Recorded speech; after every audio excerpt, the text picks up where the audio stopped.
সব পুরো ছারখার, কিন্তু আল্লাহ তাআলার পবিত্র কোরআন এর কিচ্ছু হয় নাই। সুবহানাল্লাহ, আলহামদুলিল্লাহ, সুবহানাল্লাহ। আল্লাহ তাআলার এই একই রহমত, আল্লাহ তাআলার পবিত্র কোরআন পুরে ছাই হয় নাই, কিন্তু সব ছারখার হয়ে গেছে। দেখেন পুরা সব কিছু, এই যে পুরা ঘর এর সোফা, তারপরে ক্যাবিনেট, তারপরে দিয়ে যে সোফার পুরা কিচ্ছু নাই। তারপরে এই যে চালের বস্তা কিনেছিল, চালের বস্তা, লাকড়ি, খাট, তারপরে এই যে যাবতীয় জামা কাপড়, তারপরে এই যে ক্যাবিনেটের কাচের জিনিস, আলমারি, শোকেস, কিচ্ছু নেই, কিচ্ছু নেই, সব কিছু পুরো ছারখার। কিন্তু আল্লাহ তাআলার এই পবিত্র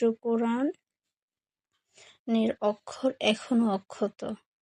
সব কিছু ছারখার, কিন্তু আল্লাহ তাআলার এই কোরআনের চারপাশে সব পুরো ছারখার। কিন্তু সুবহানাল্লাহ, আলহামদুলিল্লাহ, মাশাআল্লাহ, মানে এখনো অক্ষরগুলো কি স্পষ্ট, এটা ভাবতেই কেমন মানে গা শিউরে উঠে, পশম দাঁড়িয়ে যায় শরীরের, যে আল্লাহ তাআলার পবিত্র এই কোরআন পড়ে নাই। দেখেন পুরা সব ছারখার হয়ে গেছে। শোকেসের এই যে কাচের জিনিস যা আছে, এগুলো কিন্তু সব ফেটে গেছে। তারপরে দেখেন এই যে প্লাস্টিকের জিনিস, এই ড্রয়ারটাতে কি আছে, শুধু এটার ভিতরে পরবর্তীতে দেখাবো যে কি ছিল, ওটা অক্ষত আছে কিনা।